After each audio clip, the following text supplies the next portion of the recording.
And I got so angry that I woke up one morning and I just said, screw it. I'm going to start my own company. This is not okay. This is not an okay. I'm telling everybody I'm blind. Everybody. This is not something to hide. This cane is something to celebrate. It gives me independence. It makes me mobile. I'm part of a community of people. And that's how I started Blind Girl Designs. I'm Joeita Gupta, and this is The Pulse. Clothing has long been recognized as a form of self-expression. People rely on clothes and accessories to establish a sense of personal style or to make a statement. They try to stand out in a crowd. For people with disabilities, not only can fashion be a means for self-expression, but it is also a way to advocate for themselves in an ableist world. In looking for perfect clothing, people with disabilities aren't just seeking clothes that are beautiful, but also fashions that are accessible. Accessible fashions are inclusive of all types of bodies. They prioritize ease of dressing and might include things like seated wears for people in wheelchairs or bright color contrasts for people who are blind or low vision. Today, we discuss disability and fashion. It's time to put your finger on the pulse.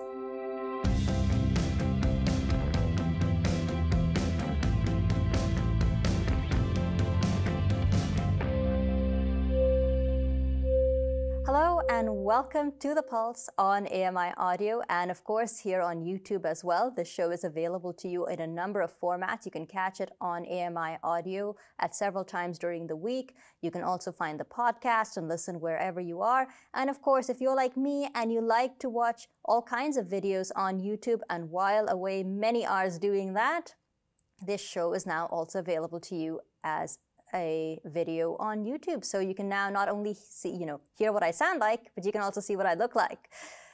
My guest today for the program is Tricia Waechter. Tricia is a fashion designer with about 3 decades experience in the fashion industry. Tricia is also the creator and founder of Blind Girl Design. She joins me today from Houston, Texas. Tricia, hello and welcome to the program. Hi, Joeita. Thanks you so much. I'm so happy to be here.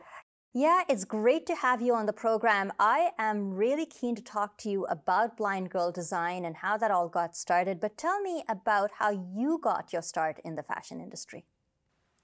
I actually got my start in the fashion industry after I graduated from college with a degree in English literature and theater. I got married and moved to St. Louis, and I needed to get a job. And the choice was graduate school, which in directing, which would be about a 10-year program, or a sales clerk job. So I went for the sales clerk job. And I worked in an accessory area, and I sold, kind of fine jewelry in a carriage trade store. And I did a great job. Who knew? I had only worked in fast food places and factories and stuff through high school and college. And one day they came down and they asked me if I wanted to be an assistant buyer. And I said, I have no idea what that is, but does it pay more than I'm making now? And they said, yes. And I said, okay. So then, it was just learning. It was really, really just learning the business through people that were in the business and working my way up and studying the business, studying product and getting really good at retail math, just really refining my skills and learning from whoever I thought was really brilliant in my field.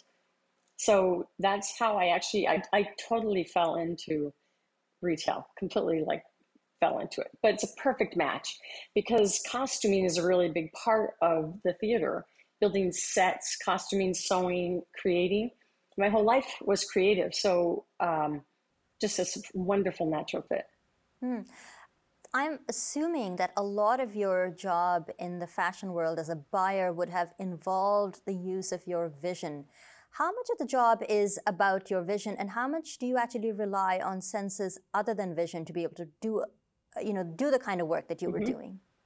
So vision it's the actual position that I held was called the eye. I was the eye for companies, which is the person who's at the top visually, who is making choices about the apparel for the company or what the brand looks like. So it's very heavily visual. But what I would teach trainees when they came in was to build a library in their brains of fabrics, colors, and product that they had seen, because you so much rely on your knowledge of the industry to make good choices. So yes, so it's very visual. The other thing is, interestingly, if you go to Premier Vision in Paris, for instance, it's a fabric show, and everyone stands and closes their eyes and touches fabric. No one looks at the fabric. They only touch the fabric with their hands. And so hand feel is critical importance in the fashion world. Really, really critical. So interestingly, there's quite a lot of bit I've discovered since launching Blind Girl Designs. There's just an enormous amount of stuff that you can do without your eyes. Enormous. So you were feeling the fabric, so that was a part of your role, but a lot of it was being the eye or using your vision to do your job. And then you get the diagnosis of retinitis pigmentosa. How did that affect your ability to do your job? So I got the diagnosis around the turn of the century. And at that time, it really only affected, it affected very little. It affected my ability to drive at night. And truthfully, I probably lost being able to distinguish the color dark green from black around that time. So for a really long time, I was able to talk to my team and talk about color. I can distinguish that there are different tones, right? But if you're in design, you're going to talk about if a color flow is red, or you get very, very technical about it. So I would just direct the conversation towards people who I knew had really great color eyes, and who and kind of see how the group agreed. And then you would match those tones with other tones so you could make outfits. So I really, for many years, did a workaround. In my office, I had incredibly bright lights, like an airplane hangar. And my office was completely white, all white desk, all white tables, light colored walls.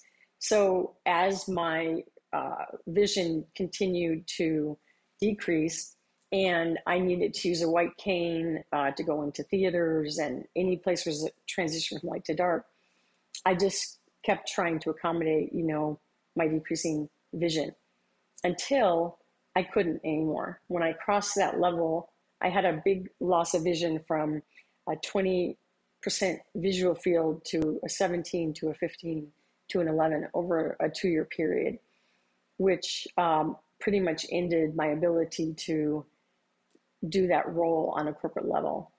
You'd been working in that role for many years now. You were well established. Were your colleagues willing to support you even when it became evident that you had a disability, or were people really discouraged and not very encouraging of you to continue in that role, thinking that your vision loss was going to get in the way? No, really, the several people that I worked for knew that I had RP. My bosses knew that I had RP, and they were encouraging in terms of, just because I was so talented and did such a great job and was able to utilize the teams around me. What actually happened was a really interesting thing, in that my company got bought out by another company. And at exactly that time, we had bought what we thought was our second house in Houston, Texas, because we lived outside of New York City.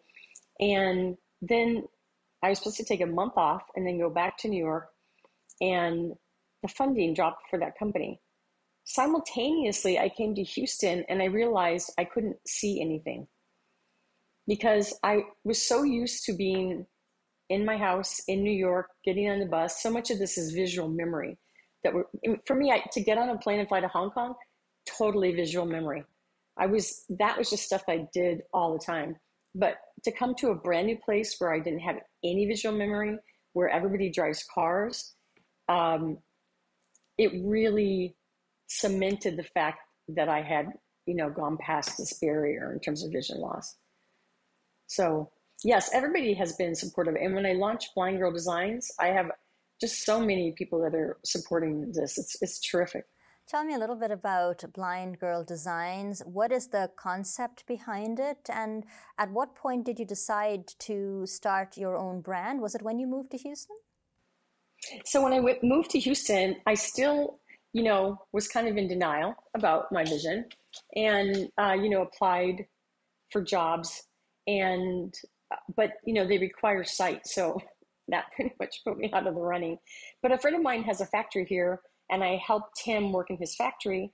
And that was really fun. And I liked that as I was trying to figure out what I would do. Except for one time, we had to go see an account, and I told him that in order to see this accountant be on their factory floor, I had to use my white cane.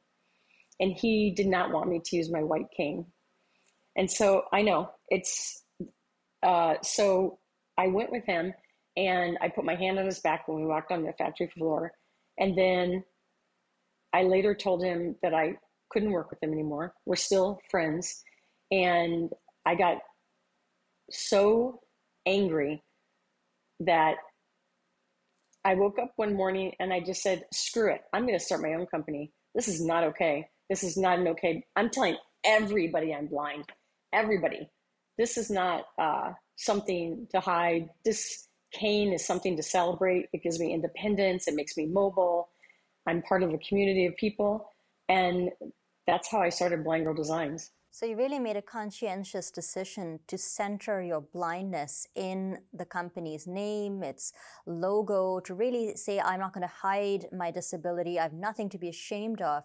But when you think about the actual clothing that Blind Girl Design puts out, in what ways is your clothing inclusive of people who are visually impaired?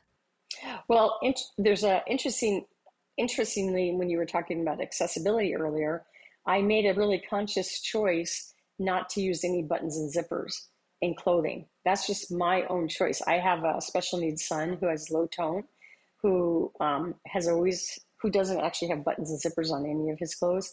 And for me, I would misbutton stuff because I couldn't see it. And so that when I first started and I made dresses and cardigans, I made them so that they would be an open cardigan, a pull over the head dress, just simple, that would be very simple for most people to wear. And then I started doing graphic t-shirts and hoodies and sweatshirts, and all of the designs on that product are made of white canes.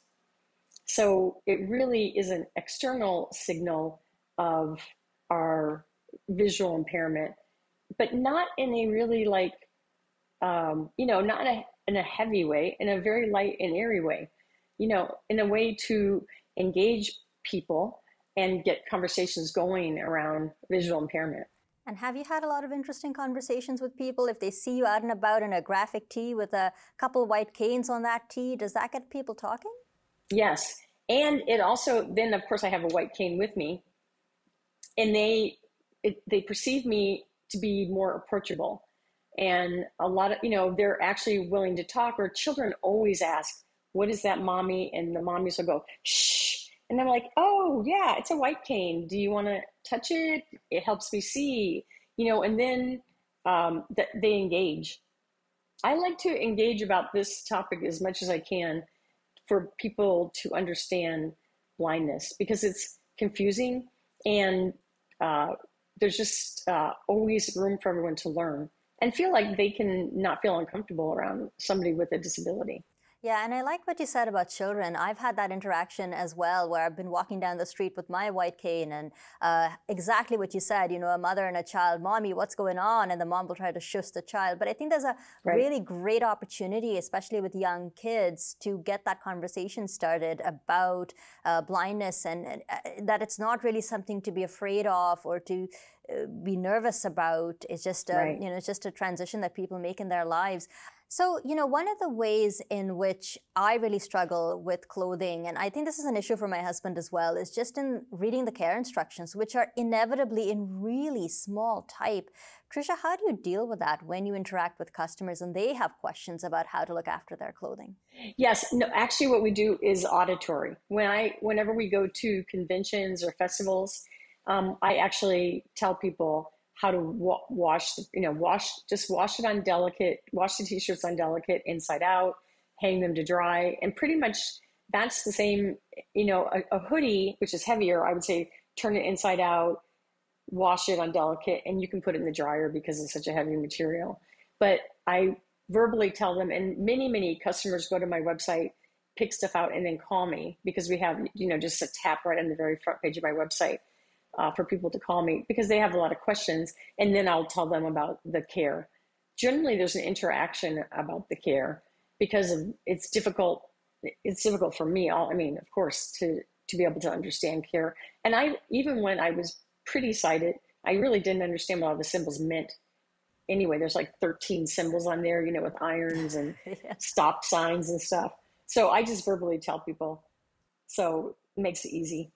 Yeah, and I think, I don't know about you, but I think everybody has that one horror story, that cashmere sweater you really liked and you Yes. dropped in the washer and it shrank to the size of it fit a doll.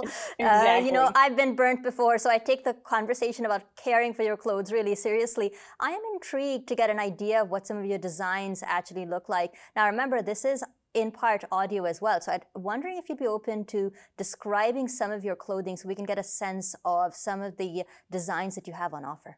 Sure. So I'll show you the very first design that we did, which we did it last November, and I'm going to show for people who can see visual, they can see this, but for us that cannot see it, this is a snowflake, and the snowflake is made by crossing four white rollerball canes. They have red at the bottom and then a white rollerball and a black handle with a strap. And they cross like into an X, and then off of each cane are V's pointing out, which make it look like a big, gigantic snowflake. And around the snowflake made of canes are tiny little light blue snowflakes, about probably 60 little snowflakes just sprinkled all around the big snowflake. And it was our first design that we made, and it's probably the best selling design that we've had so far. People really love it because the canes it's really obvious that these are white canes. You would not mistake this for anything else. We're very, very particular to make sure, that the canes we represent look like the actual canes that we use. That makes a lot of sense because sometimes people will use pink canes or purple canes, but really right, which is rare. But really the red, white, and black cane is the cane that gets the message across. Do you have some other designs you could show us? Yes, I have. Let's see, I have a Christmas tree. Okay, so the Christmas tree. So what ends up happening if you take the bottom and turn the joint to the right and then angle it like a half of a triangle. At the very top where there should be a star is a roller ball. So this is mirrored so that it forms a triangle with two roller balls on the top. And the base of the tree is the two black handles from each cane. Inside the tree are green squigglies that go all throughout that triangle, which forms the tree. And then on top of that are about 8 white round ornaments which represent the rollerball and the cane, and each ornament has a different color in it and a different squiggle and zigzag. So it's again a very fun, lightweight, just airy conversation about this t-shirt and how this tree was made. Mm-hmm. Oh, it's interesting. I see I have a cane and I see a cane. You have a cane and you see a Christmas tree. What about some of your other designs? Give us a little bit more of a sneak preview. Okay, so we have, this design that I'm holding up is on black, and it is called Star Explosion. And this one is made by crossing, this looks like a spoke of white canes. So to understand that everything is crossing in the middle. So there are about 8 rollerball canes in this spoke crossing at the middle. And then in between those are smaller white graphite canes. So there's a total of 16 canes in the spoke of this print, which is a big chest print. Starting at the center where all the the Canes cross, bright blue little baby stars start exploding out of the center of the canes, and they become light blue stars, and they explode out to becoming white stars. So it looks like a gigantic firework in the sky. That's amazing. You know, And you it's have, great. yeah, no, it's great. You have so much like great stuff here. And I'm faced with the problem that every shopper faces, which is I want to have it all. But of course, you can't have it all. Which brings me to my next question. I don't know how you go about this, but I really wonder about how one selects clothes for themselves if one is visually impaired. I'm sure at one point in your life you could see what was on display and pick the things you thought would look nice on you. But how has your selection criteria evolved now that you have reduced vision, bearing in mind that unlike me, you are actually a designer? My selection criteria has not really evolved because in my industry, because I traveled so much, and actually I'm traveling quite a bit now that I've launched Blind Girl Designs. We would wear you we would wear, black yoga pants, black shoes, black t-shirt, black jacket, and black backpack. And because black doesn't reflect light, so it you always look neat and tidy, and it's really easy to mix it, throw on a gray t-shirt or a pink t-shirt with that ensemble and dress the whole thing up. So for me, because of my nature, because I'm so used to seeing so much fashion, so much trends, so much images be around the world, that a lot of designers tend to make themselves a blank palette. You'll see some designers walk on stage at the end of their shows and they have on a pair of jeans and a white t-shirt. It's really not uncommon because we're just always looking for the next new color, the next new shape, the next new idea. So we're not really decorating ourselves. So in my case, that really hasn't changed. And do you think that there's a difference between fashion and style? hmm I think there's a huge difference. I have a personal style, which I just described to you, and fashion or a fashion trend, which is really what I did, was to um, try to figure out what the big fashion trends would be in the next year, is something that you would have in your closet maybe for a season and you'd wear it and then maybe you wouldn't wear it again. Fashion is trendy. And I tend to be much more, have a personal style, which I really encourage people to really work on their personal style, because it can include fashion if that's if that's what you prefer, or it can be classic. It can be whatever you want it can be. Yeah, I find that now that I'm getting older, I prefer to have a few pieces in my wardrobe and really sort of develop that personal style. And Yep. rather than, in my 20s, I had tons of clothes, and a lot of it was fast fashion, and I would buy things, wear them for the summer, and then chuck things. And I started to think about just A, how wasteful it was, and B, how much money I was spending. And I really sort of started to think more about having a personal sense of style. So, in terms of your style, and I think this is a question that we have a lot of YouTube videos about this, but I'll ask you too, why not? What are some of the things that you think are must-have for women to have in their wardrobe? Okay. So the must-haves, I'm going to say this is going to be really unusual, but this is critical. You must have a good bra, because in order for all the clothes to fit properly, you should feel comfortable in a really good bra as a foundation. And then I would just go back to what I just said about black. I feel like if you're going to, you can either have a base color closet that's either navy blue or black. I tend to go towards black because there's just so many tones of navy blue, it's very difficult to match. It's much easier to match black. So I think you have to have a pair of black pants, a pair of black shoes, a black handbag, a black tank top or tee, whichever you prefer, and a black jacket.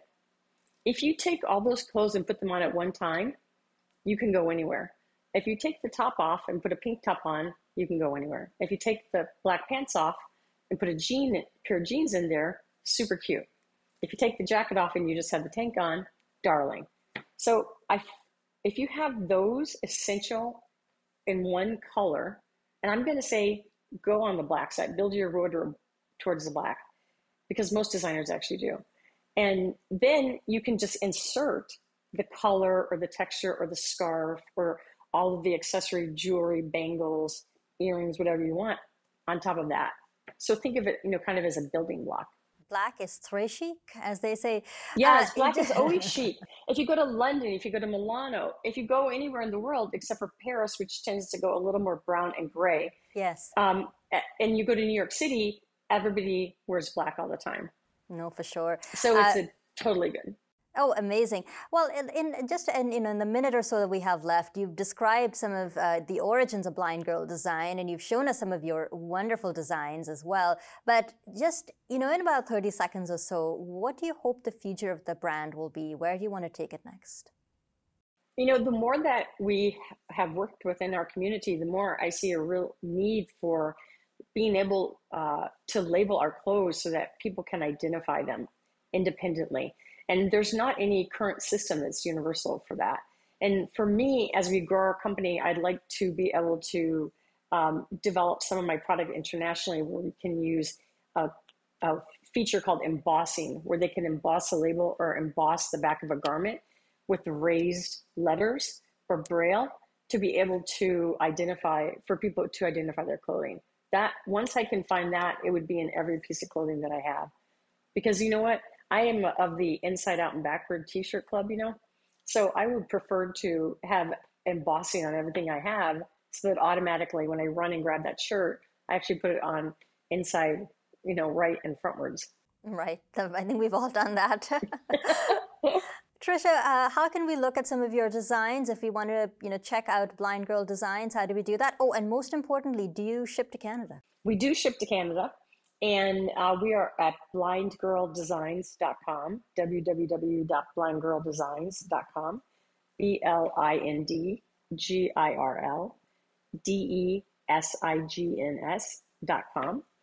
And yes, and you can go look at our website. You can give us a call. And if you can't actually look, you can also give us a call and we can chat and walk you through it. We have item descriptions on everything. We'd love to hear from you. Tricia, thank you so much for speaking to me today. It was a pleasure getting to see some of your amazing designs and to hear about Blind Girl Design. Thank you so much. It was lovely meeting with you today, too. Tricia Waechter is the founder of Blind Girl Design. She joined us today from Houston, Texas. Her website is blindgirldesign.com. That's all the time we have for today. Thank you so much for listening to the program. Our videographers were Ted Cooper and Matt McGurk. Our technical producer is Marco Flolo, and Andy Frank is the manager for AMI Audio. On behalf of the crew, I've been your host, Joeita Gupta. Thanks for listening.